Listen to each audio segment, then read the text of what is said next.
Welcome to Tomorrow Unveiled, where we decode the science that's reshaping what it means to age and what it means to stay young. You're about to hear about a molecule almost nobody's ever heard of.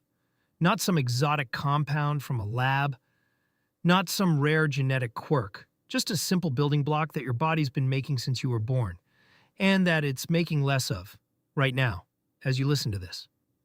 Here's the thing. Researchers just figured out that this molecule's decline might be the reason your cells are running out of energy as you age. And they figured out how to restore it. It's not a breakthrough that requires years of drug development. It's not something that costs hundreds of dollars. It's something you can eat. But to understand why this matters, why a single lipid could be the missing link between aging mitochondria and the inflammaging we covered just weeks ago, we need to start with a mystery that's been driving scientists crazy for decades. Mitochondria are the power plants inside every cell. Think of them as factories. They take the food you eat, the oxygen you breathe, and convert it into a chemical called ATP, the energy currency that powers literally everything a cell does. Muscle contraction, memory formation, immune function, repair, growth. All of it runs on ATP, and as you age, your mitochondria make less of it. This isn't controversial. It's not debated. Mitochondrial decline is one of the most well-established hallmarks of aging in all of biology. Scientists have measured it across hundreds of studies. They've linked it to dozens of diseases. They understand it so well, they can predict it. But here's where the frustration comes in. For decades, scientists could measure mitochondrial decline with precision. They could trace it, quantify it, replicate it. But they couldn't answer the most basic question. In an otherwise healthy person, simply growing older, what actually causes it? They understood how mitochondria fail when something goes catastrophically wrong. A rare genetic mutation, a toxic exposure, a mitochondrial disease. Those cases, well studied. The mechanisms are clear. But what about the rest of us? What causes the slow, steady decline that happens to every human who lives long enough? That's the question that went unanswered for decades. That distinction matters enormously. Because if mitochondrial aging is just an inevitable decay, something baked into time itself, then you can manage it. But you can't really intervene on it. It's destiny. But if it's an identifiable process, a specific biological mechanism, then maybe you can do something about it. This month, researchers finally answered that question. The story starts, like so many stories in aging biology, with worms. Not just any worms. Scientists were studying two specific mutant strains of C. elegans, tiny nematodes with genetically impaired mitochondria.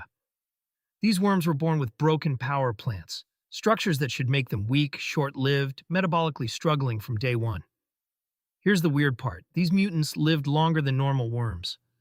Despite having damaged mitochondria from birth, structures that should cripple them, they actually survived longer. They were paradoxically long-lived. And that puzzle, that impossible longevity, the face of mitochondrial dysfunction, that's what caught the researchers' attention. Because if you can figure out how a worm survives longer despite broken mitochondria, maybe you can figure out how a worm, or a human, could survive longer by applying that same survival strategy. So the team at the Leibniz Institute on Aging did something elegant. They measured everything, every protein in the worms, every lipid, the fatty molecules that build cell structures. They traced genetic pathways, gene by gene, trying to isolate the one thing that made the difference between broken mitochondria and dead, and broken mitochondria and somehow thriving. What they found was an enzyme, a protein called SAMS1. This enzyme does one thing. It feeds into the production of a molecule called phosphatidylcholine. That's the whole story. That's the bridge between the long-lived mutant worms and the answer to why normal worms age. Phosphatidylcholine. Say it a few times. It's not going to become a household word, but it's about to become important to you. It's a phospholipid, one of the primary building blocks of cell membranes throughout your entire body. Not some exotic compound, not something rare. It's one of the most abundant lipids in nature. Your cells have been making it since you were born. It's in your brain. It's in your liver. It's in your heart. It's in every cell membrane, including the membranes that form the structure of your mitochondria themselves. Here's what makes it so crucial. Mitochondria aren't static, isolated structures sitting in your cells like little factories on a shelf. They exist as a dynamic network, constantly fusing together and dividing apart in a process called mitochondrial dynamics. That fusion and division? Essential. When a mitochondrion gets damaged, the network can isolate it and break it down. When you need more energy, the network can combine healthy mitochondria to increase output. When you need to distribute energy throughout the cell efficiently, the network reorganizes itself. But that whole system, that dynamic living network of power plants, depends on the structural integrity of the mitochondrial membrane. And phosphatidylcholine is a core structural component of that membrane. It's like the mortar holding the bricks together. When phosphatidylcholine synthesis declines with age, the mitochondrial membrane loses structural integrity. The network fragments. Individual mitochondria can't fuse properly. Damaged ones can't be cleared out. Energy production becomes less efficient, and the cell's ability to respond to stress, to fight inflammation, to repair damage, to survive, declines with it. That's the mechanism. That's what was missing from decades of research. So here's the question the researchers asked. What if you just gave it back? What if you took aging worms with declining phosphatidylcholine synthesis and fragmenting mitochondrial networks and supplied phosphatidylcholine directly through diet? What if you bypassed the declining production machinery entirely and supplied the end product? That's exactly what they did. And the results were remarkable. The aging worm's mitochondrial networks reorganized. The fragmented power plants fused back together. Energy production bounced back. Metabolic resilience was restored. The cellular decline that looked irreversible, that looked like aging itself, reversed. But here's what makes this really important. It didn't just work in worms. The researchers took human cells from aging people, cultured them in the lab, did the same thing, supplied phosphatidylcholine directly, and got the same result. The human cells showed restored mitochondrial function, better metabolic resilience, a reversal of the aging signature. Two completely different biological systems, two independent confirmations of the same effect. That's meaningfully stronger evidence than either result alone. Now, let's be honest about what this does and doesn't mean. This isn't take this supplement and never age again. This is likely a partial contributor to mitochondrial aging, not the complete solution. Scientists aren't claiming this is the only reason your mitochondria decline, but it's a significant piece of the puzzle, and it's a piece you can actually address. Because here's the thing, phosphatidylcholine isn't something you have to synthesize in a lab. It's not a novel drug that needs years of development. It's a nutrient. You can eat it. Hey, real quick, if you're enjoying this, do me a favor and hit that subscribe button. And turn on notifications so you don't miss the next one. We're building something here, and your support means everything. Phosphatidylcholine is found in eggs, particularly the yolks. That's where the lipids concentrate. It's in fish, especially fatty fish like salmon. It's in beef, chicken, dairy. It's in organ meats, particularly liver. It's in soy products. It's everywhere. It's not exotic. It's not expensive. It's just food. Now, I'm not going to tell you that eating more eggs will make you young again. The evidence doesn't support that kind of claim. But here's what the evidence does support. If phosphatidylcholine decline is a factor driving mitochondrial aging, and if restoring phosphatidylcholine can reverse some of that damage, then getting adequate phosphatidylcholine might be one piece of maintaining your cellular power grid as you age. There's also choline supplementation, straight choline, which your body converts into phosphatidylcholine. It's widely available, inexpensive, safe in normal doses. That pathway from discovery to potential intervention is remarkably short compared to most longevity research. But here's the honest caveat. The evidence for phosphatidylcholine as a complete solution to age-related and energy decline isn't there yet. The mechanism is clear. The reversal in worms and human cells is real. But a randomized, controlled trial in living humans? That hasn't happened. That's the next step. The difference between this is mechanistically important and this will extend your lifespan is real. And it's worth understanding. 3 weeks ago, this vertical covered something called inflammaging, chronic low-grade inflammation as a master driver of biological aging. We talked about three separate research teams converging on inflammation pathways like NLRP3 and CGAS sting. We mapped the fire spreading through aging cells. But that episode left a question open. If inflammation is the fire, what determines whether your cells have the energy to fight it? That's where this discovery comes in. Inflammation is metabolically expensive. Your immune system's chronic activation requires continuous cellular energy. A cell with failing mitochondria has less energy available to manage that inflammatory burden, less capacity to repair the damage inflammation causes, less resilience to recover from each inflammatory episode.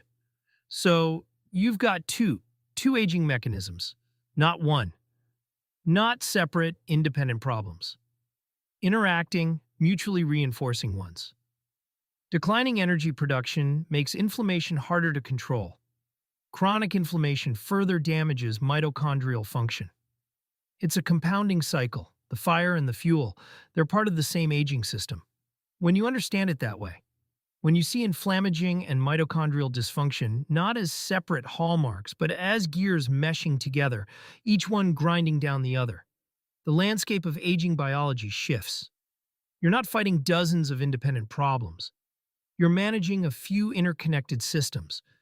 And this discovery supplies the fuel half of the equation that the previous episode left open. Here's something most people don't know. Mitochondrial dysfunction blunts the effectiveness of one of the most powerful life extension interventions we have. Dietary restriction, calorie reduction without malnutrition, is one of the most robustly replicated lifespan extension interventions across multiple species: yeast, worms, mice, primates. It works. The evidence is overwhelming. But here's the problem. Its benefits depend on metabolic flexibility. Your cells need to be able to shift between different energy generation strategies in response to calorie restriction. And that flexibility requires functional mitochondria, which means that as your mitochondria decline with age, dietary restriction becomes less effective. The intervention that should extend your lifespan the most, the one that has the strongest evidence, starts to lose power right when you need it most in later life. But what if phosphatidylcholine restoration could maintain mitochondrial integrity into advanced age? What if you combine dietary restriction with phosphatidylcholine supplementation? One intervention to shift your metabolism, one intervention to keep your power plants functional enough to make that shift. You'd potentially restore the effectiveness of one of biology's most proven longevity strategies into the years when it matters most. That's not just one discovery. That's a potential paradigm shift for how we think about combining interventions. Let's be clear about where this research stands right now.